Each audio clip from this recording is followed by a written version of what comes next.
അസ്സാം വലൈക്കും, welcome back. ഇന്ന് ഞാൻ തയ്യാറാക്കാൻ പോണത് നമ്മുടെ ഈ ചൂട് സമയത്തും അതുപോലെ തന്നെ നോമ്പുതുറ സമയത്തൊക്കെ കുടിക്കാൻ പറ്റിയ വളരെ ഹെൽത്തി ആയിട്ടുള്ളൊരു പൈനാപ്പിൾ ജ്യൂസിൻ്റെ റെസിപ്പിയാണ്. വളരെ ഈസി ആയിട്ട് തന്നെ ഇത് നമുക്ക് തയ്യാറാക്കാം. ഒരു മിക്സിയുടെ ജാറിലേക്ക് ഒരു ബൗള് കട്ട് ചെയ്ത പൈനാപ്പിൾസ് ചേർത്ത് കൊടുക്കാം.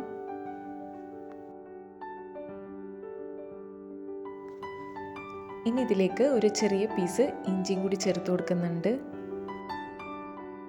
ഇഞ്ചി നമ്മുടെ വയറിനൊക്കെ വളരെ നല്ലതാണ്, പ്രത്യേകിച്ച് ദഹനത്തിൻ്റെ പ്രശ്നങ്ങളൊക്കെ മാറാനും.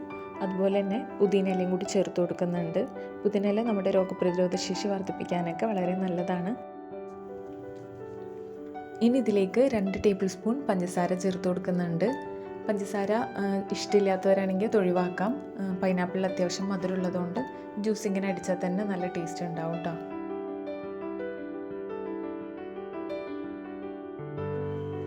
അര ടീസ്പൂൺ ചെറുനാരങ്ങയുടെ നീരും കൂടി ചേർത്ത് കൊടുക്കാം. ഇത് ചേർത്തടിക്കുമ്പോൾ ജ്യൂസിനൊരു പ്രത്യേക ടേസ്റ്റാണ്. ഇനി ഒരു ഗ്ലാസ് നല്ല തണുത്ത വെള്ളമോ അല്ലെങ്കിൽ ഐസ് ക്യൂബ്സോ ചേർത്തിട്ട് ജ്യൂസ് നന്നായിട്ടൊന്ന് അടിച്ചെടുക്കാം.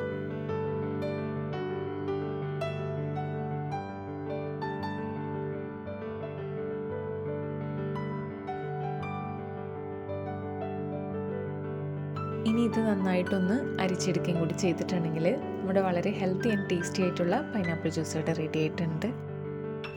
അപ്പോൾ ഇതുവരെ പൈനാപ്പിൾ ഇതുപോലെ തയ്യാറാക്കിയിട്ടില്ലെങ്കിൽ എന്തായാലും ഒന്ന് ട്രൈ ചെയ്ത് നോക്കാം. വീഡിയോ ഇഷ്ടപ്പെട്ടിട്ടുണ്ടെങ്കിൽ ഒന്ന് ലൈക്ക് ചെയ്യാനും കൂടി മറക്കരുത് കേട്ടോ.